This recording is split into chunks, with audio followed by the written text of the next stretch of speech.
Good morning. I hope you all had a wonderful weekend. I'm glad to have you here. We left off on Friday talking about some of the groups on the periodic table. And the groups on the periodic table go top to bottom. Periods go left to right, and those are cool too, but it's the groups that we're really after more than anything else. Now, there's two ways that the groups are represented, and the one that's represented right here is through a numbering system. It starts on the left at 1 and goes to the right on 18. So you can see that for these different groups, there's like two designations. The number is what I call the international version of the periodic table. But these 1As, 2As, 7As, etc., that's the one that we're going to use more than not. That's the so-called American version of the periodic table. And on those, there's some pretty important ones to know. We'll talk a lot about alkali metals, which are the group 1A metals, the ones on the far left. We'll talk quite a bit about the alkaline earth metals, which are right next door. And again, if these terms are new to you, do realize that they sound very similar to each other, but their properties are actually quite different. The halogens and the noble gases are the other two I'd really like you to know. And the one on the far right, those are the noble gases. And the one right next to it, the halogens, are also really important. Now there's some other terms that we'll talk about throughout the term. I'll talk about twisted metals later on and why they're kind of twisted. Once in a while the terms pnictogens or chalcogens will show up, but most of the time it's those two on the left and the two on the right that are really important. So you might see a question that looks something like this. This is just a question that asks your names of the different pieces, and it's an alkali metal, a pnictogen, followed by a halogen. And again, the alkali metals, that's the group 1A. The pnictogen, since you can see it right here, is group 5A. And that's not as important of a group to know, but it's still one I want you to hear the term. And then halogen is group 7. And like we talked about on Friday, if you look through that list long enough, rubidium is towards the bottom of the alkali metals, and then antimony is a group 5A system, a pnictogen, and astatine is a rare halogen at the very bottom. Okay, so do be aware that we'll use those terms sometimes, and they're not hard, just getting used to them is part of it. So that being said, let's talk about some of the properties of these different groups. Because in chemistry, the groups, the up and down parts, those are the chemicals that are going to be very similar to each other, and that's what we'll see. The main engine of the NASA space shuttle is fueled by the elements oxygen and hydrogen.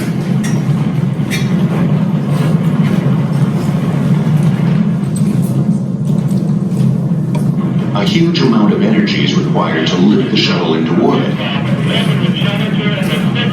When mixed and ignited, the fuels produce water and a large quantity of energy. Hydrogen is kind of an anomaly. It's officially group 1A, but it's not really a metal. And like we saw on Friday, sometimes it's above group 7A, the halogens. So for right now, let's just think about hydrogen as being kind of special, but in a good way special. It's what got the space shuttles into orbit and stuff like that.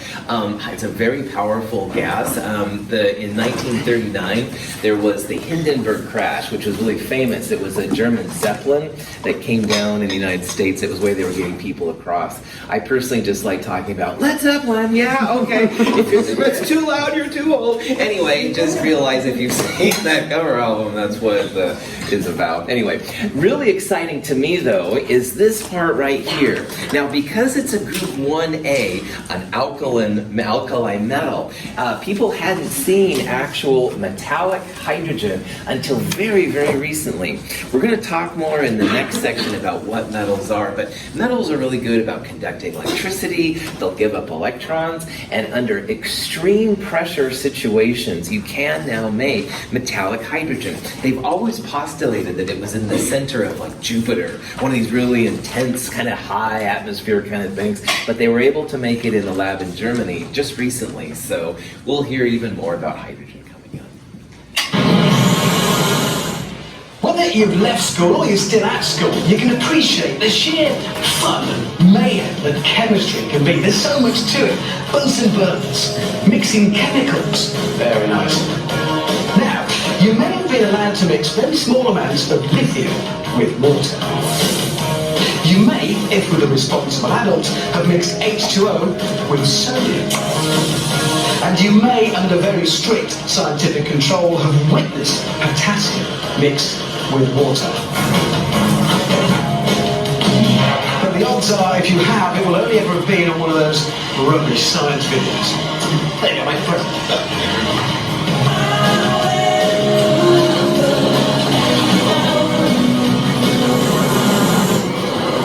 These next two are the dog's nuts of the periodic table. They are, if you like, the king and queen of alkali metals. Mix these babies with water, stand well back, and watch the mayhem. And that's just what we're going to do. Mr. Tickle, bring on the rubidium. Here it is. Is that it? Well, it might not look like much, Richard, but it's a highly reactive metal. It's sealed in this glass tube under argon atmosphere conditions, just for safety. Right, so what's going to happen when you drop that in the water? Well, imagine, if you will, letting off a hand grenade in a bathtub. Righto, I'm off. Have that. Okay, good luck. Okay, Tickle.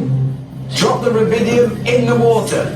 Everybody, this one's going to be bad. 2 grams of rubidium will only react when our specially designed vial dissolves in the water, which gives John a few crucial seconds to get into our safety zone.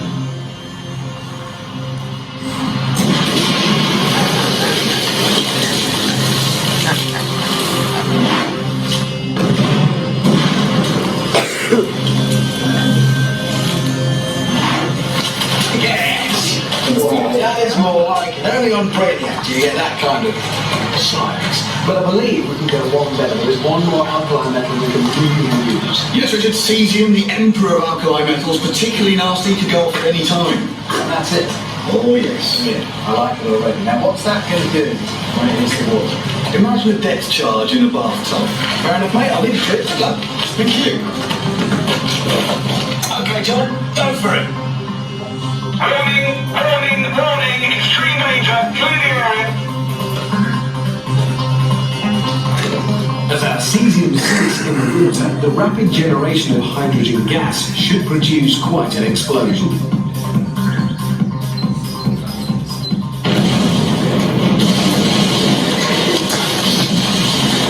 And it does.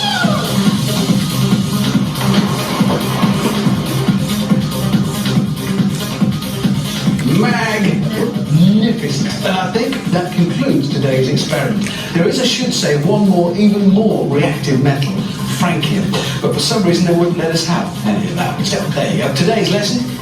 Never mix alkali metals with water.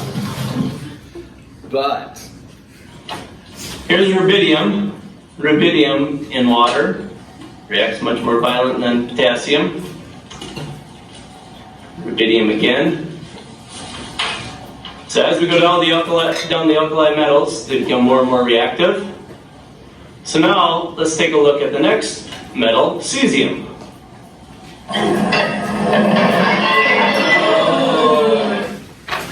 I show these two videos back to back for several reasons, but the first one is just to introduce the alkali metals. We're talking here about group 1A. Hydrogen may or may not be part of it. And at the very beginning they showed lithium, which was kind of whatever in water. Sodium is much more exciting. Potassium is much more exciting than that. But what they tried to show there was rubidium and cesium. So notice as you go down the periodic table, the reactivity increased first of all.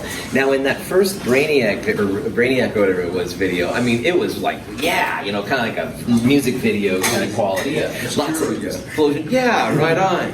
But there's controversy around that because as you can see in this little video here, rubidium and cesium like may not be quite as exciting as that video laid on.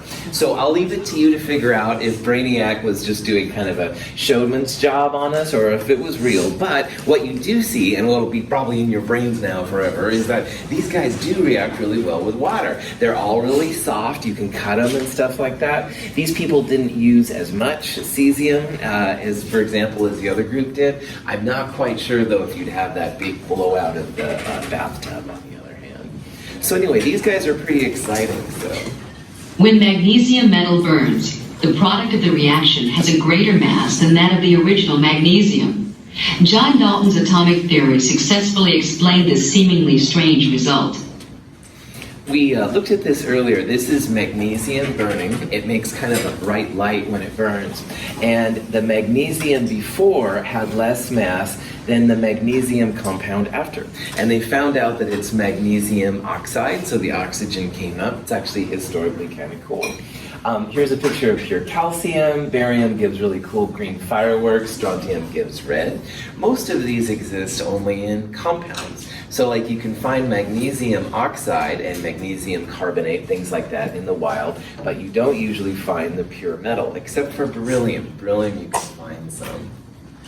Now, group 3A, the icosanogens, which I will call twisted metals for a reason we'll talk about as we go through this course, includes boron, aluminum, gallium, indium, thallium, all right?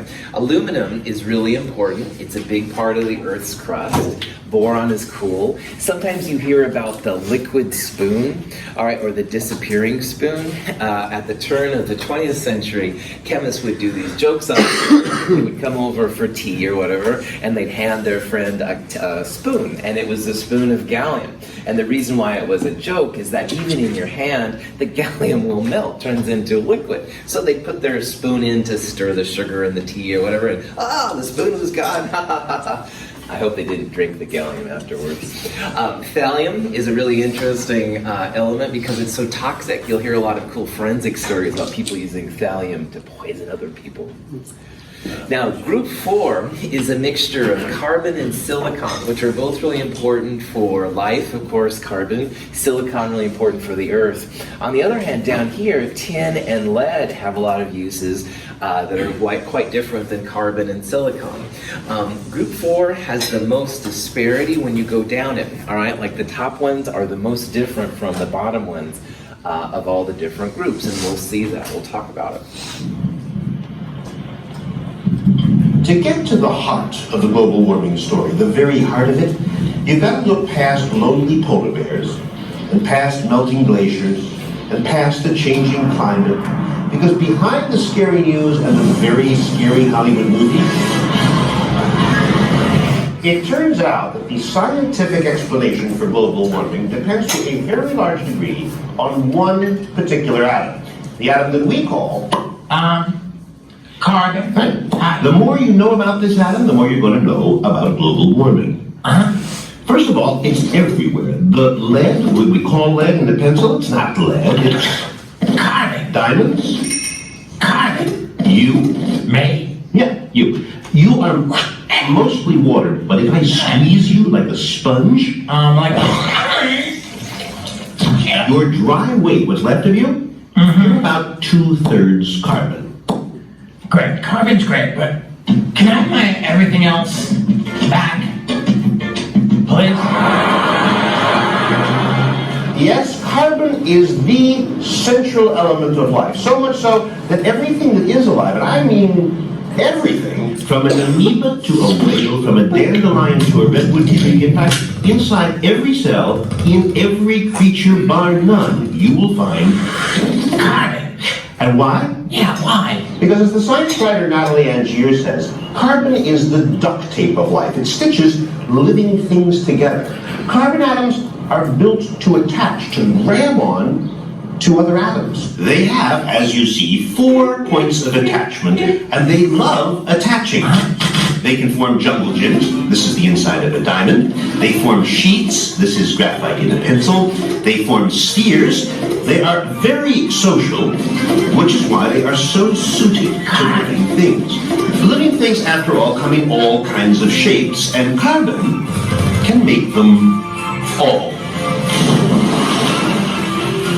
But it's carbon's special ability to grab on, to grasp other atoms that is now getting us in trouble. What starts down at the atomic level can, if we're not careful, lead to big, and I mean very big, problems. So carbon is the heart of carbon dioxide and greenhouse gases. And this is a much longer video that I just showed this part about it. But what I did want you to see was how carbon had 4 hands. And those 4 hands are something we'll talk about, especially in Chem 222. But if 2 of the hands grab one oxygen and 2 of the hands grab another oxygen, that makes CO2. And that's a very, very stable bond, hard to break. Carbon is not only good at making bonds with other atoms, it's also very fast with making bonds too. And both of those things are important for life. But when you make CO2, there's some problems. So we'll talk a lot more about this group and stuff as we go through. Nitrogen and the other pnictogens, which is what they're called, are kind of clever too. Nitrogen is also really important for life. There's one compound with nitrogen we're going to talk about a lot, and I want you to know this name / memorize, all right? Ammonia, if you know about it or not, is super important for so many things, all right? We'll talk about it a lot. We used ammonium hydroxide in our first lab. Ammonia itself is a gas, but when you add H2O to it, that's what makes ammonium hydroxide. So just realize ammonia is going to pop up quite a bit. Phosphorus, obviously important for a lot of things. Arsenic, another toxic thing. Bismuth has a lot of cool colors. We'll see more of these guys coming up too. But I do want to have a special shout out, if you will, to this guy. His name was Grant. And in 1669, he was thought, my urine is gold. And at the time, alchemy, which was big, they were after basically things like finding gold. They thought things were pure. And so he actually took his own urine, and apparently others, trying to find gold in it. And there's no gold in our urine, man. He did find phosphorus, which is really cool. All right, and phosphorus arguably is even more important than gold, but just realize that this was a special case. Yeah. Isn't bismuth unnaturally made, or is it a naturally made matter? It can be unnaturally made, but most of ours is like natural and stuff like that. Yeah, right. Cool. We'll talk about that, how to make those things unnaturally in Chem 222. Group 6A is a group that's really important, and you've been using it just since we've been here in lecture, because the chalcogens include oxygen, and I'll show you this silly little video here in a second. But I do want to talk a little bit about sulfur. Sulfur is really important for lots of things. That sulfur smell. You need a little selenium in your diet every day and stuff. It's an important antioxidant. But oxygen, like I said, is kind of a cool thing. Today, students, we're going to learn about oxygen. Element number 8, atomic mass 16, and an ambitious young student in element original. It's time for recess. Let's observe as oxygen tries to make friends on the playground. Here's helium all alone on the carousel. Not having much luck, is he? Perhaps oxygen can give him a hand. See that, students? Oxygen repels helium, much like a magnet. Looks as though helium has gone on to play somewhere else. Seems that oxygen has made friends with iron. It's unfortunate, however, that they won't be able to play on that seesaw for long, since oxygen causes most metals to rust. I think someone's just getting the nurse. Oxygen has recovered quickly from his little bump and can now be seen playing with barium. But they should be careful playing in that rocket, since oxygen is often used as ignition in engines.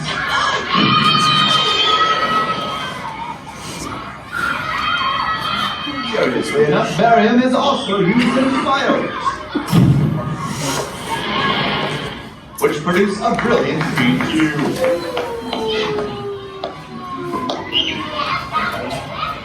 Don't be sad, oxygen. Maybe hydrogen can be your friend. See, nothing bad will happen. That is, unless a second one jumps in. H2O.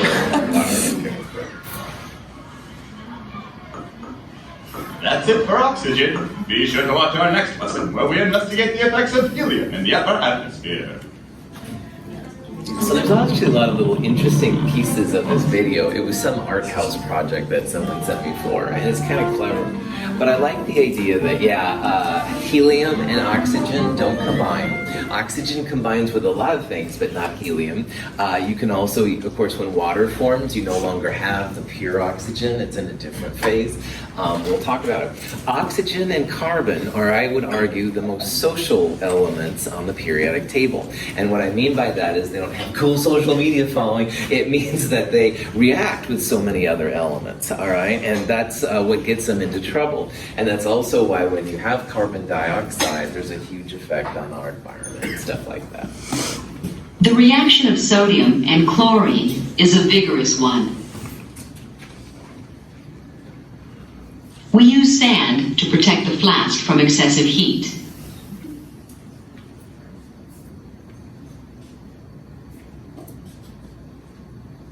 Then, we fill the flask with chlorine gas.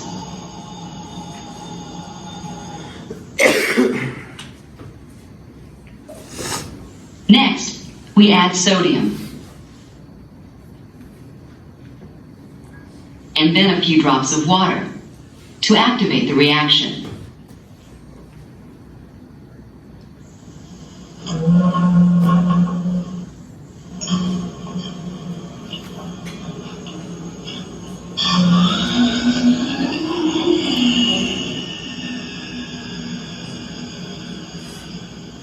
The reaction produces sodium chloride. Chlorine is a gas at room temperature, and if you were to breathe chlorine in, it would kill you. It's really powerful stuff.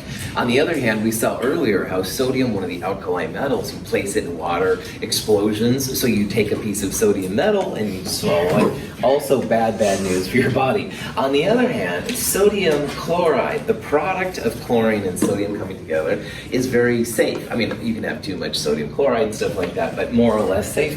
And I bring this out because the properties of things you make are often quite different than the properties of the things you start with. And this is a real common occurrence in chemistry. You can also see that a lot of energy is released. We're going to talk later about how to analyze the amount of energy and stuff like that. The halogens provides a great way to talk about the phases of matter. And in this classroom, as well as 2501 and 2507, there's a subtle color scheme that you may or may not have been hip to. The red elements are gases at room temperature and room pressure. So you can see that in group 7 on the far right, fluorine and chlorine are both red. Those are both gases at room temperature. Bromine and mercury are two liquids, the only two liquids at room temperature and pressure. So if you see something blue, that means it's a liquid. And then the black things are solids. So iodine and acetine are solids. So the colors themselves will sometimes give you a hint as to what's going on. Very important things, yeah. So we were talking in my geography class about how chlorine is causing some serious problems with the ozone layer. Mm-hmm. And we were curious if maybe chlorine, like chlorine bleach, using bleach, does that have the same reaction? Like the, I don't know, the vapors that come off of it, I guess? Totally. So you're right, chlorine, when it gets in the stratosphere or wherever the oxygen is, it's a catalyst. And so what it means is it takes the ozone, and it transforms it into regular oxygen, so there's no more things. But every chlorine can make like 100,000 of these kind of things go through. If the chlorine gets in there, then it's a problem. Now, I would argue that bleach, all right, is a special form of chlorine, and we'll see more about this later. I think it would be difficult anyway to get the chlorine in bleach as a liquid, as a different state of chlorine into the atmosphere. I'm more worried about the chlorine leaks and the CFCs, the things that are natural gases going up. So I'm not going to say it's impossible, but I would say it's very difficult to get that. Okay, interesting, thank you. That's my perspective. The last section is kind of cool. They're now called the noble gases in group 8A. And you can see that all of that column on the periodic tables in this room, all of those elements are red. They used to be called inert gases, but people in the 50s and 60s started to make compounds with them. Later on, we'll talk more about this one, XeOF4. The middle atom is a xenon atom. This is an oxygen, and these green ones are fluorines. Helium has been used, of course, for ballooning for a long time, as well as hydrogen. The United States and North America has a lot of helium. Europe had more hydrogen. So in the 30s, when the Zeppelin came over, they were using a hydrogen-based balloon system, which is very flammable. The good thing about being in our part of the neck is that helium is not flammable. It's very, very stable. There's a finite amount of helium on Earth, right? Yeah, and it's slowly going down. They use it from gas deposits. Right. There's caves underneath Texas where they store it in the U.S., aren't there? That's something I've heard. Anyway. I don't know about that. So, yeah, I don't know. Now, one of my favorite groups on the periodic table is something we haven't talked about yet. The A groups on the far left and the A groups on the far right, those are called the main group elements, all right? And so the 1A and 2A, as well as the 3A, which starts right there over to 8A, I would call those the main group elements. But there's another set of elements in the middle. They have B designations on our periodic table that we're using here. And those are called transition metals. And the transition metals are really cool. They're a lot different than the other metals we're going to see. Down here is another set of metals with two long strips. The first row along there, these are called lanthanides. And the second group on the bottom, those are called actinides. Sometimes lanthanides and actinides are placed in the same group as transition metals because they do have some similar characteristics, but actually I feel that they're quite different. But again, metal is my thing. Rust is something that we've all probably had to deal with at one point or another. Rust is an iron 3 oxide. And in the next section, we'll talk about what this little Roman numeral here means. But one thing I do want to introduce is that most of these metals, most of the transition metals, will need to have some kind of a Roman numeral there. And that'll be the focus of our next section, like what's going on. The reason, though, why I really like metals more than the other main group metals or the non-metals is because of their color. And that sounds kind of silly, and I apologize, but colors to me always seem really neat. Organic chemistry, which is a huge part of chemistry, if you're lucky, it's white, sometimes black, and if you're unlucky, it's a brown compound. But that's basically it. It's white, black, and sometimes, if you're unlucky, brown. But my metals, oh man, they have a lot of really cool colors to them. And for me, aesthetically, that was important. We'll talk a little bit in Chem 223 about why they have different colors like that, but you don't usually see these kind of colors with the main group metals and non-metals. You only see them with these guys. So anyway, that's kind of the end of this section. And again, this section was mostly on figuring out how the atoms and the elements work and how to figure out like protons, electrons, and stuff like that. But we haven't really delved very deeply into what makes a compound. And that's going to be the focus now of this next section. So instead of having just aluminum, or instead of having just oxygen, we're going to see what happens when the two of them come together. And you can see here an early description of how they were making the dirt molecule, and I love this. You can see there's like a bunch of DEs in a circle. Anyway, obviously I have a strange sense of humor. This is, again, a mixture of mostly Chapter 2, but a little bit of Chapter 3 as well. We're going to be focusing more on how to figure out what a molecule and a compound is, and to do that, we're going to have to talk about something called an ion. So this will be the next section stuff in this particular area. But first, a little poetry. Auntie Jane fed to baby Nell what she thought was calomel. What the baby really ate was corrosive sublimate. Not much difference, even I must confess. Just one chlorine more and one baby less. Corrosive sublimate and calomel are both mercury-containing compounds. And if there's one chlorine or two chlorines, it makes a huge difference. Calomel, HgCl, apparently is something they will give sometimes to newborns. It's a thing that helps prevent bacteria buildup or whatever. On the other hand, this corrosive sublimate, HgCl2. Now, why I bring out this gross thing is not to talk about babies dying, that's for sure. But notice these formulas, all right? This has 1 mercury, Hg, and 1 chlorine. This one has, of course, 1 Hg and 2 chlorines. So 1 chlorine more makes a huge difference in the reactivity, all right? What is relatively safe, calomel, becomes incredibly unsafe with just 1 more chlorine. And of course, let's have another joke, why not? I'm a chemist, so I will just have some H2O. Can I take your drink order? I'll have H2O. LOL. I will have some H2O too. And then bartender brings them both like a glass of what looks like water. Thanks. Glug, glug, glug, glug, glug. All right, and then the dude goes, idiot. Now, why this person is kind of idiotic is because H2O is the ingredient of everything we drink, right? And we need water all the time. But this person said H2O2. So the bartender, who knew enough about formulas then, knew that it was not H2O, it was H2O2, 2 oxygens. Does anybody know the common name of H2O2?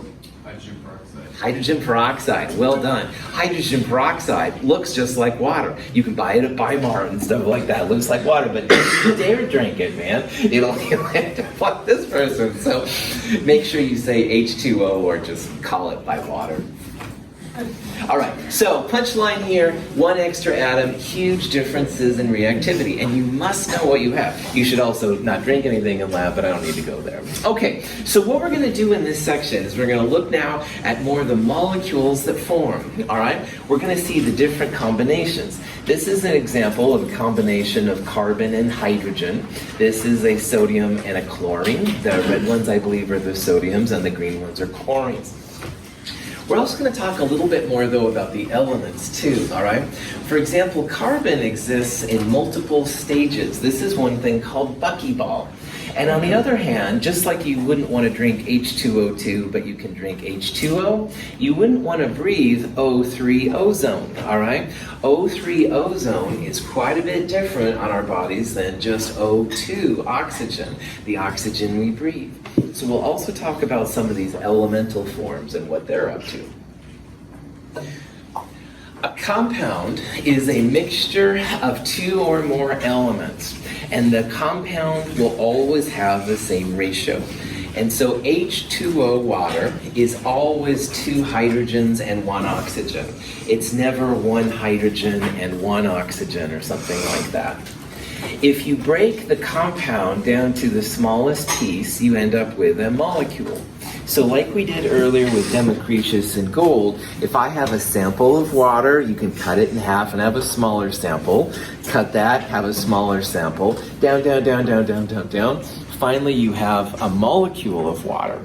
And if you break that molecule, it won't be water anymore. It might be hydrogen and oxygen or something, but it won't be the same as what you've done. So the smallest piece of an element is an atom. The smallest piece of a compound is a molecule. And you can turn, arguably, molecules into atoms if you need to. Having a way to represent the number of atoms in a molecule is critical. And so I want to introduce here what's going on. We talked last week about how an atom can have an upper left-hand number and a lower left-hand number. And the lower left-hand number was called the atomic number. That's the blue number on the periodic table. So like carbon, we know, would always have a 6 down in the lower left-hand number because it has 6 protons. The upper left number is what they call the mass number, and that's equal to protons plus neutrons. So unless you know what kind of isotope it is, you usually don't have that upper left number.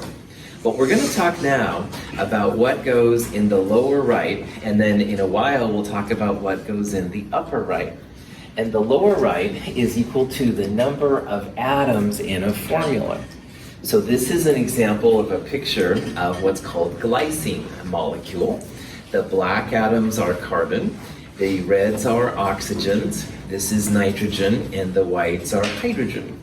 Instead of drawing this out like a cool picture like this person did, we can represent it as a formula, C2H5 NO2. Notice that the N does not have a 1 there, all right? If there's only one atom, you just leave it by itself. If it was 0, you wouldn't put the atom in. So C2H5NO2 means you've got 2 carbons, 5 hydrogens, 1 nitrogen, and 2 oxygens. So H2O is like this kind of a formula, all right? It says 2 hydrogens and 1 oxygen in the molecule. Yeah. Is there an importance of the order? There's different ways to do the formula, absolutely. So instead of writing it C2H5NO2, you will sometimes see glycine listed like this, which has more information on the way that the atoms are put together. Now notice that if you're the lazy chemist / me, this takes a little bit more effort to write than it does this kind right here. But the advantage of this is you can see how there's like an NH2 followed by a CH2, and then COOH is something we'll see a lot of. So if you write it like this, it does sometimes show more about like how the atoms are put together. It's not as common as this kind of formula, but it is an alternative you'll see sometimes. Well, like, could you do NO2 C2H5? Oh, right on. In these formulas, usually carbon is first, hydrogen is second, nitrogen, oxygen, and then anything else is beyond it. Good. That's a good question, too. I didn't see your question, man, so sorry about that. Yeah. This thing here is called it's more like an ordering of the atoms. You can also draw things that look like this. This is more like a Lewis structure. We'll talk about Lewis structures in Chem 222. All of these are different ways to write these, okay, and they all have advantages. In Chem 222, we'll talk more about these kind of structures right here. If you see this right here, though, sometimes you have to interpret that this and this are the same. When they're expanded out, it does help the chemist to see what the formula is and what particular molecule it is, but it can be a little deceiving at first. All right, here's glycine in other ways that you can draw it. Now remember, glycine is still C2, C2H5NO2 or whatever. This is the way that shows more information on the geometry. And again, if you've seen a Lewis structure, that's kind of what that is right there. In terms of some of the reactivity, though, what's called a ball and stick representation can be really helpful. You can see how there's like weird bond angles associated that you don't see right here.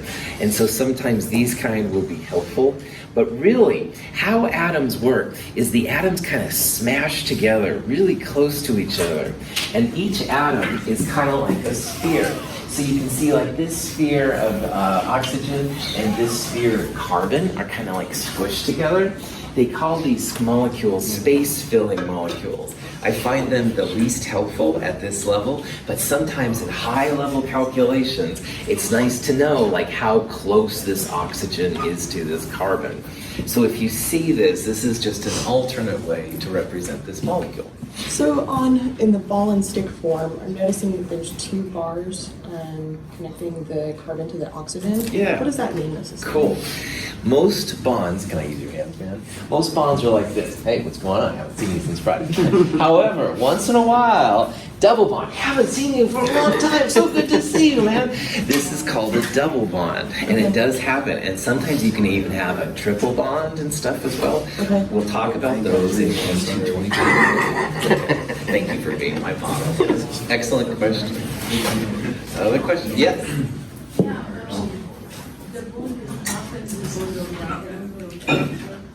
Yes. We're going to talk about such glue that holds things together, but yeah, it's about how the electrons are interacting with each other. That's right. Here's ethanol. Ethanol is drinking alcohol, just so you know, kids. But anyway, ethanol's formula, one way to represent it is a CH3CH2OH. And the reason this is kind of cool is it shows that there's a CH3 on the end, CH2, and then an OH. This kind of drawing is called a perspective drawing, and you can see how there's a CH3, CH2 in the middle, and the OH. Now notice these dark kind of wedged lines and these kind of dashed lines. This is a way that scientists try and represent 3 dimensions on a 2-dimensional space. It's trying to show that this carbon is coming out of the board at us. And the little dashed lines are going back into the board.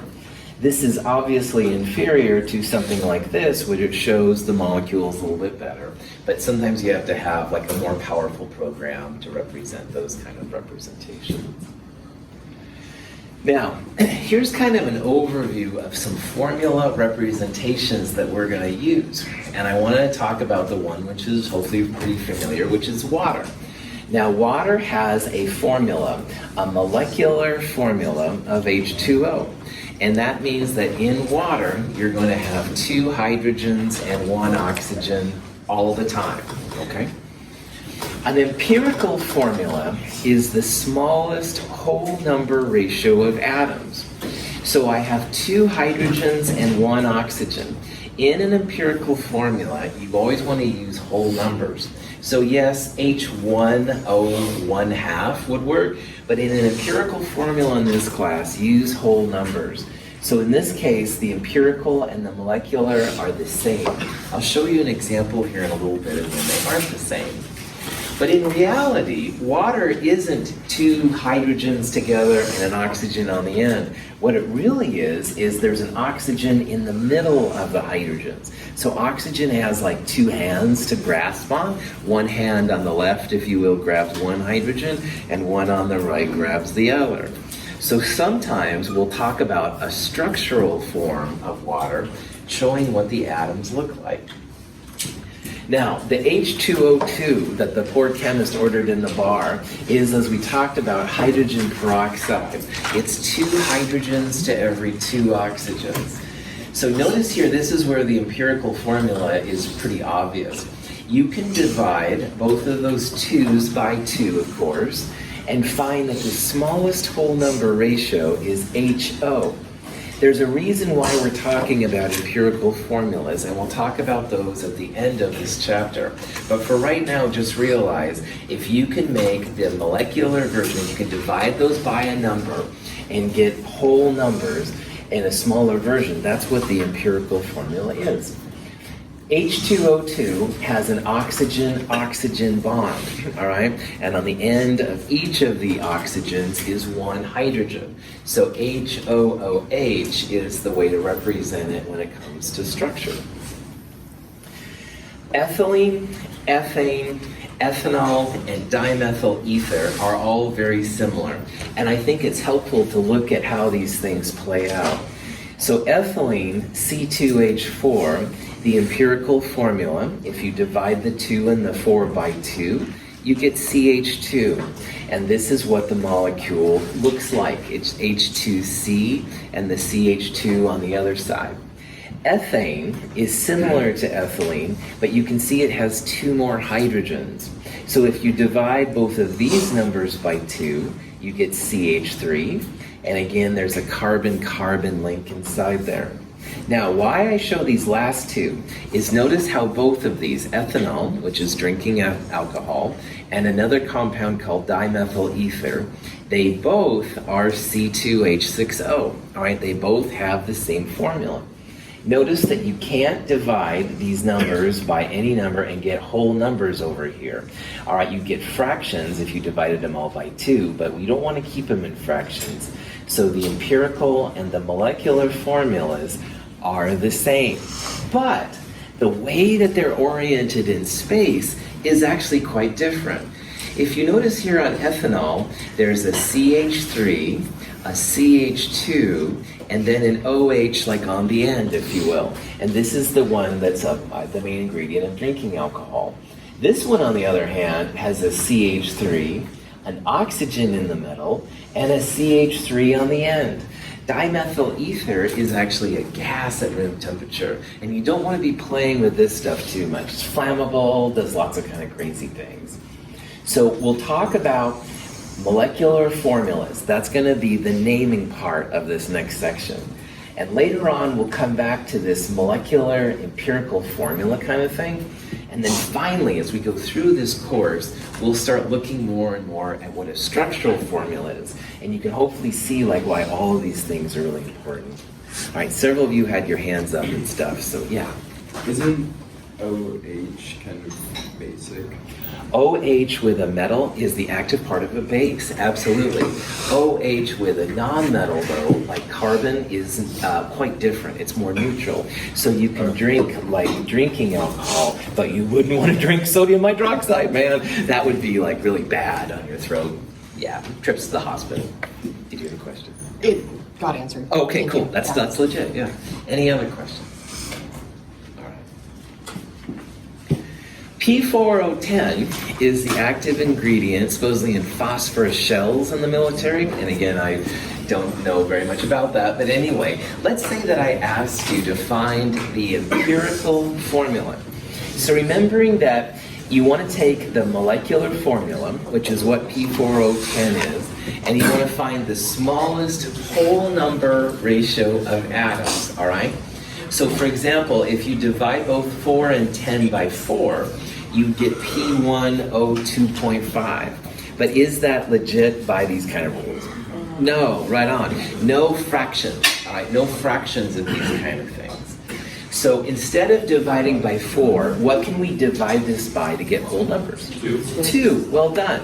If you divide 4 by 2, it gets 2. If you divide 10 by 2, you get 5.